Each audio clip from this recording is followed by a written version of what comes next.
Alô, rapaziada, bem-vindos a mais um vídeo de Residência Massacre aqui no canal.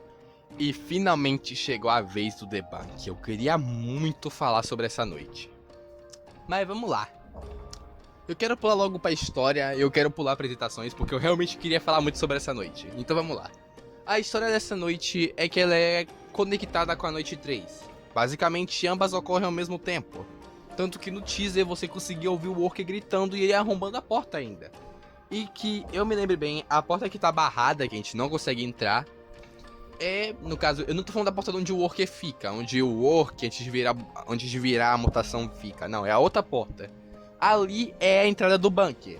Então sim, enquanto você tá lá atirando no Worker, tendo que lidar com um monte de coisa, tem alguém lá embaixo tendo que sobreviver também. E então, controlamos o POV dessa pessoa. Tanto que na noite de Halloween, pra gente acessar essa memória, a gente tinha que falar com o fantasma que ficava na fogueira. Tinha até uma conquista pra você fazer isso. Enfim, dito isso, vamos continuar explicando no caso. A história é que basicamente a gente acaba acordando e vendo que rolou um massacre na nossa área de trabalho. E o responsável foi embora. Por enquanto ele foi embora. E assim a gente começa a se preparar pra noite, porque aquele bicho vai voltar pra terminar o serviço. Então, vamos lá. Eu quero começar falando logo sobre os itens que são importantes pra caramba. Temos 3 itens, com todos eles sendo bem importantes. Começando pela gasolina, que é responsável pelo gerador, que eu vou explicar já já. Temos um martelo que serve pra você tampar os buracos, que é basicamente de onde o bicho vai vir. Ele serve mais pra atrasar a criatura, porque ela não vai embora, ela quebra e entra no lugar. A madeira serve apenas pra atrasar ela e pra te dar um tempo de reagir, além de te avisar quando o bicho tá entrando, pra você ter um aviso mais claro. Mas enfim, continuando. Por último, temos o sinalizador, que é uma espécie de stun, mas eu vou explicar já já como ele funciona. E temos a câmera, que é a sua lanterna, já que você não tem lanterna. Outra coisa que vocês vão perceber quando vocês começarem a noite é que tem uma barra de barulho, um medidor de barulho. E resumindo, tudo que você faz barulho. Pegar um item, abrir uma porta, fechar uma porta, correr, andar e usar o flash da sua câmera para iluminar, fazem barulho. E eu também vou explicar isso mais pra frente. Enfim, eu acho que finalmente podemos avançar para as mecânicas do jogo. Temos, assim como a Noite 2, temos 2 tipos de mecânica. O mapa, as mecânicas do mapa e as mecânicas da entidade. Então vamos lá. Uma das primeiras mecânicas é você se esconder, que sim, assim como a Noite 2, a gente tem que fazer um minigame. Dessa vez é um mais parecido com DOS, que você tem que controlar seus batimentos cardíacos, apertar no ritmo certo, porque se você errar muito você morre. Você pode errar no máximo uma vez, se você errar outra vez você morre. É basicamente isso. Inclusive, quando você morre, toca uma animação muito foda, tá? Quando você morre escondido, no caso. Fica uma animação muito da hora de ver. Eu não sei se eu vou conseguir achar aqui pra poder botar na edição, mas fiquem cientes que a animação é muito da hora. Ela não é igual o Barry, que grita alto pra porra no seu ouvido. Não, é apenas uma animação mesmo. Tanto que nem tem som, não tem barulho no caso. O bicho não grita no seu ouvido, você pode só ver a animação feliz. O jump scare dele, quando você morre pra ele sem se esconder, tem som, ele grita no seu ouvido, óbvio. Mas embaixo da cama não. Então você não precisa baixar o som quando você for tomar o jump scare. Dito isso, bora lá. A mecânica principal é o gerador. Basicamente, ele é o responsável pelas horas passar, porque assim como a Best Incident, temos aquela palhaçada da hora não passar por causa de alguma coisa específica. E nessa noite é o gerador. Para você poder fazer as horas continuarem passando, você tem que pegar as gasolinas que estão espalhadas pelo mapa para você poder reabastecer o gerador. E é basicamente isso.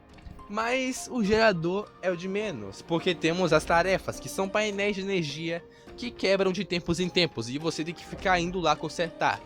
Caso você não os conserte, o gerador vai cair muito mais rápido.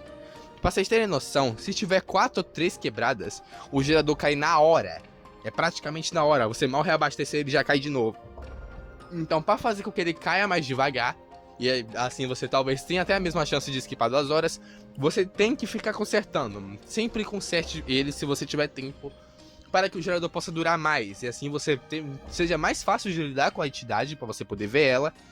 E também para você poder esquipar 2 horas. Porque sim, é possível esquipar 2 horas da noite. Isso só acontece uma vez. Tipo, por exemplo, você vai lá, tá em 2 da manhã, aí vai 3 e antes de acabar fica 4 horas da manhã, tá ligado? Tipo isso. Então é bom você fazer essas tasks e fazer o gerador durar mais. Pelo menos isso. Outra coisa também é a ventilação, que de tempos em tempos ela vai quebrar. E quando isso acontecer... Calma aqui, a garganta tá um pouco ruim. Quando isso acontecer, vai fazer um barulho de metal batendo, no caso. Quando você ouvir esse barulho, é sinal que ela tá perto de quebrar. Ela não quebrou ainda, mas já tá perto. Assim que você ouvir isso, pare tudo que você tá fazendo e vai lá. Se o bicho estiver atacando, se esconda, se livre dele, mas vá lá consertar a tubulação. Não interessa se você tá fazendo task, procurando gasolina, no máximo se livre do bicho. Mas vá fazer aquela tubulação, porque é muito fácil você morrer no meio do caminho, porque o ar acabou e você foi muito lento. Então realmente, vá lá o mais rápido que você conseguir, não fique enrolando muito. A única coisa boa é que essa noite tomou um nerf, que agora quando tá no apagão, o ar cai mais devagar. Mas ainda assim, vá lá consertar. É importante, é a mais importante dessa noite, junto com o gerador. São as 2 coisas mais importantes. E é isso. As mecânicas do mapa tem o que é isso, que no caso é se esconder, gerador, tarefas e ventilação. Parece muita coisa pra lidar, mas até que é bem de boa. Ou melhor, seria, se não fosse a entidade. Diferente da noite 2 e na noite 3, onde enfrentamos de 2 a 3 bichos, aqui é igual a noite 1, a gente só enfrenta um bicho. Mas não pense que só porque um é fácil. Bom, eu estou falando da Abominação. Ela é parcialmente cega, ela só consegue te enxergar de uma curta distância. E olhe lá, que às vezes você tá parado e mesmo assim ela não te enxerga. Ela só te vê se você estiver muito perto dela e se você correr. Se você for andando, ela ainda não vai gritar, mas você tem que estar numa distância minimamente longa, tá ligado? Porém, se você correr nessa distância, ela vai te ver porque ela vai te escutar. Ela escuta muito bem, inclusive. Quando você tá andando, ela escuta seus passos, mas não sabe exatamente onde você tá. Ela apenas vai seguir o barulho, mas não te viu ainda. Então, eu tenho que falar outra coisa também. A IA dela é uma mistura da IA do Worker com a do Larry. No sentido de, se você se esconder, ele vai embora, tá ligado? Ele vai embora na hora. Mas caso você não se esconda e não faça o minigame do coração, ele vai ficar lá até você se esconder. Tanto que tem uma galera que faz um desafio de passar o debunker sem se esconder, porque aí você tem que lidar com o bicho a noite inteira. Então é basicamente isso. Inclusive, eu tenho que falar uma coisa. Essa é a primeira entidade que tem uma espécie de terror radius, no caso.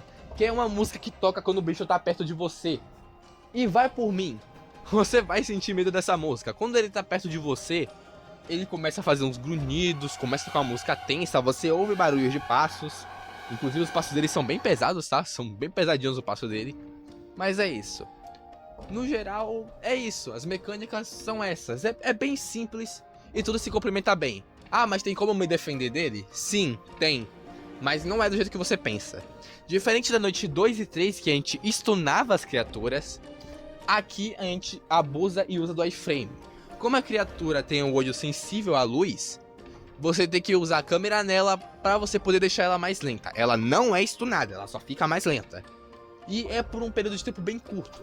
Porém, quando ela tá cobrindo o olho, você pode passar por ela, você pode atravessar ela. Assim podendo te salvar se você tiver em um beco sem saída, saca? E para isso que serve o sinalizador também. Quando você tá com ele ativo, você pode segurar ele ou você pode jogá-lo no chão. Independente do que você faça, a criatura vai cobrir o olho e isso vai te dar iframe por um bom tempo. Diferente da câmera, que é por alguns segundos, ela dá mais por uns 5, 6, 7 segundos no caso, por aí. Mas é um bom tempo, realmente. Fora que o bicho fica mais lento, então fica mais fácil de você fugir dele. Porque confia em mim, quando você entra em chase com a criatura, é muito difícil você escapar. Porque ela não é mais rápida que você, pelo contrário, ela é mais lenta que você. Porém, tu tem que lembrar que você tem estamina, ela não. Então, uma hora ou outra você vai acabar sendo pego por ela se você for muito lento. É possível sim você escapar de um chase com a abominação. Eu já fiz isso sem gastar nenhum stun. Inclusive tem até uma conquista de você passar essa noite sem ser vista por ela, tipo, passa 100% no stealth. E curiosidade, eu peguei essa conquista de primeira.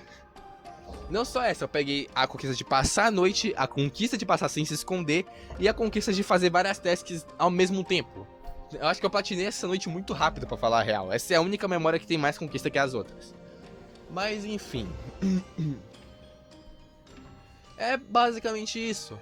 Mas eu quero falar sobre os pontos positivos e talvez uns negativos. Eu não sei se tem muito ponto negativo pra falar dessa noite, mas positivo eu tenho de sobra. E é a ambientação. A ambientação é ótima. Não é lá nível noite 1. A noite 1 tem uma ambientação muito maior que a do bunker, porque a do bunker é os barulhos do lugar. Só que quando você tá com um bicho perto, isso tudo combina muito bem. Quando o bicho tá perto, a luz começa a piscar, mas não se engane, a luz pisca naturalmente. A diferença é que quando a abominação tá perto, a luz começa a piscar muito mais agressivamente. Então você vai saber quando ele tá vindo. Confirme, seu instinto vai te dizer quando que ele tá vindo ou não. Então você vai ter ciência de quando ele tá perto. Cara, eu não sei te explicar, mas essa noite dá um medo do caralho. Quando eu joguei essa noite pela primeira vez, quando acontecia o apagão, eu dava rage kit. Porque eu não tancava, eu ficava com muito medo de morrer. E isso se estende principalmente na Blood Moon. Na Blood Moon, meu amigo, cara, a ambientação da Blood Moon é melhor ainda. Vamos começar pelo Blackout. O Blackout da noite padrão, quando acontece o apagão, tudo fica em silêncio. Literalmente tudo fica em silêncio. Você pode sentir um cagacinho. Só que na Blood Moon temos muitas diferenças. A começar que ela é igual a Spirit Helper. Ou seja, ela muda o visual. Ficam as paredes de carne, cérebro, essas coisas, tá ligado? E quando o apagão acontece, meu amigo, o silêncio aumenta e você recebe uma mensagem. E essa mensagem pode ser diferente. Por exemplo, no meu caso, foi que o silêncio não é mais seguro. O que entra em conflito, porque, vamos ser bem sinceros, na noite padrão, o seu ponto seguro é quando você se livra do bicho e você não ouve mais a chase dele. Pois bem, quando o blackout acontece na Blood Moon, o bicho não tem a musiquinha. Tudo que você vai ouvir é um barulho de respiração. E eu sei que é a mesma coisa que a música dele, só que, meu amigo, isso dá muito medo. Você andar no meio da escuridão, sem ver nada, porque na Blood Moon, quando o blackout acontece, você não vê quase nada direito. Você começa só a ouvir respiração, não tem passos, e o bicho não faz barulho quando ele entra, a não ser que tenha madeira. Porque na noite padrão, ele ainda faz um barulho se ele entrar em um buraco que não tá protegido. Mas se ele entrar num blackout, em um buraco que tá desprotegido, você não vai saber que ele entrou, porque não vai ter barulho. Então meu amigo, é uma tensão do caralho. Você também começa a ouvir goteiras, tá ligado? Você começa a ouvir goteiras. Aparentemente o chão que você pisa na Blood Moon tá molhado, então você também consegue ouvir os passos. Seus passos são muito mais altos na Blood Moon. Resumindo, é uma ambientação maravilhosa. Essa noite é muito assustadora. Eu não sei como que os caras conseguiram, mas eles conseguiram fazer Resident Evil Massacre dar medo em todos os sentidos. Não me leve a mal, a noite 3 pode ser muito assustadora no solo, e a noite 1 tem uma boa ambientação. Só que a noite 1 não te dá medo do bicho, e a noite 3, apesar de te dar medo do bicho, não tem uma ambientação muito boa e o mapa é horrível. Diferente da noite 3, o mapa é ótimo, um mapa maravilhoso, e é mais um ponto positivo que eu dou pra isso. E, obviamente, a ambientação é boa, não é melhor que da noite 1, mas ela é boa. Ela consegue fazer você sentir medo, ela consegue te deixar tenso. Essa noite sabe te fazer sentir o coração disparado. Quando você passa essa noite, seu coração tá muito acelerado. Então, pelo menos essa foi a minha sensação, tá ligado? Minha sensação foi justamente essa. Eu terminei essa noite com o coração a 1000. Literalmente isso. E olha, quando eu gravei essa gameplay que vocês estão vendo aí agora, foi depois, no caso foi minha segunda ou terceira vez jogando The Bunker, tá ligado? Já não era pra eu estar sentindo tanto medo. E mesmo assim eu ainda sinto medo jogando essa noite. Eu fico muito tenso jogando esse negócio. Então, pra vocês verem, o trabalho que eles fizeram nessa noite foi muito bem feito. Valeu a espera. Tanto que, na moral, eu não esperava nada disso. Quando eu vi o teaser, você já conseguia ver que era um negócio totalmente diferente do que você já enfrentou. Porque essa noite é um 1v1. Se você parar pra pensar, essa noite é um 1v1. É você e a abominação ali. E é só vocês dois. boa sorte pra sobreviver. Inclusive, não ache que só porque é 6 da manhã você tá seguro, não. Nananina, não. Nas 6 da manhã você tem que ir até o rádio. Detalhe, a tubulação ainda pode quebrar, o gerador ainda pode cair e a abominação ainda fica ativa. Sim, a abominação ainda fica ativa. Ela ainda pode entrar no lugar, ela ainda pode te ver e ainda pode te matar. Então, mesmo quando dá 6 da manhã, você tem que se arriscar e ir até o rádio. Então, cara, eu não sei explicar. Imagina você tá lá nas 6 da manhã, você tá longe pra caramba. E mesmo assim, o mapa ainda fica ativo, a noite ainda funciona normalmente. Você tem que ir lá pra terminar a noite. Imagina o quão tenso é você andar com medo de dar de cara com a abominação, com medo de você, sei lá, o ar quebrar e você não ter tempo de chegar até lá. Porque literalmente teve um amigo meu que morreu assim. Quando ele tava indo lá pro negócio que deu 6 da manhã, a ventilação quebrou. E ele morreu por falta de ar, porque ele tava tentando ativar o negócio com a tubulação quebrada. E não tinha como ele terminar a noite com a tubulação quebrada. Ele tinha que ir lá consertar. Ele não foi e acabou morrendo nas 6 da manhã. Então, cara, é uma noite muito boa. Eu recomendo muito vocês jogarem essa noite. Ela é difícil, tá? Pra um iniciante que nunca jogou RM, ou até mesmo pra alguém que nunca jogou Debunker, essa noite é bem difícil sim. Ela é injusta? Não. Você só tem que aprender a lidar com as coisas. Alguns momentos que você vai achar que é injusto é porque o seu medo tá te parando. E essa é uma das dicas que eu tenho que te dar. Tu vai ter que enfrentar seu medo, de um jeito ou de outro. Não deixe o medo te fazer ficar em algum lugar parado. Porque é muito provável que quando você estiver consertando o duto, no caso da ventilação, e o bicho atacar, você vai ficar com medo de sair por causa disso. Lembra que você ainda pode se esconder atrás de algumas coisas pro bicho não te ver e tal. Então, é isso. Você tem que controlar seu medo, você tem que enfrentar esse medo. Você não pode ficar parado lá com medo do bicho, porque senão aí realmente vai ficar muito difícil de você passar. Outra coisa que eu tenho que falar também. É bem provável que você vai ter que chamar a abominação pra te enfrentar uma hora ou outra. Então eu vou passar a estratégia aqui. Basicamente, eu não sei se eu já expliquei, mas toda vez que você se esconde, o bicho vai embora e não volta depois de um tempo. Ele demora um pouquinho pra voltar. Só que conforme as horas passam, ele vai voltando mais rápido, essas coisas. Mas ainda assim, ele demora um pouquinho pra voltar. E essa é a minha dica. Você tem que ficar se escondendo praticamente direto. Se você sentir que o bicho entrou e não sabe, simplesmente use a câmera pra chamar ele pro quarto e se esconda. Faça um minigame e quando ele for embora, vá fazer o que você tiver que fazer. Seja reabastecer o gerador, seja fazer task ou consertar o duto. Não importa. Só se esconda, se livre do bicho primeiro. Se não der, faça isso com o bicho ativo, mas sempre se livre dele. É basicamente isso e é assim que a noite funciona. Na Blood Moon você tem que ir além. Você tem que fazer task com ele ativo. Não, às vezes não vai dar pra você mandar ele embora e fazer task. Então você vai ter que fazer task com ele pra só depois mandar ele embora. E também, a estratégia é simples. Sempre conserte. Quando der o apagão, aproveite esse apagão pra consertar todas as coisas quebradas. No mínimo, do mínimo, se você for reabastecer o gerador, deixe apenas uma quebrada e vá reabastecer o gerador. E nesse tempo que você foi reabastecer, você vai lá e conserta o que você deixou quebrada. Porque fica melhor, porque assim você pode também skipar 2 horas da noite, lembre-se. A sua meta é passar essa noite o mais rápido que você conseguir também. Sempre tomando cuidado, sempre sendo paciente. Então você não pode ser muito afobado, mas você também não pode ser muito lento, saca? É basicamente isso. Mas a estratégia é sempre essa, mandar ele indo embora direto, para que você consiga ficar mais livre para fazer as coisas. Mesmo assim, vai ter momentos que você vai ter que se adaptar. Por exemplo, teve um momento que eu tive que consertar a tubulação, porém eu não pude consertar ela por completo porque o bicho estava perto de mim. Então eu tive que tirar 2 pro ar subir um pouco.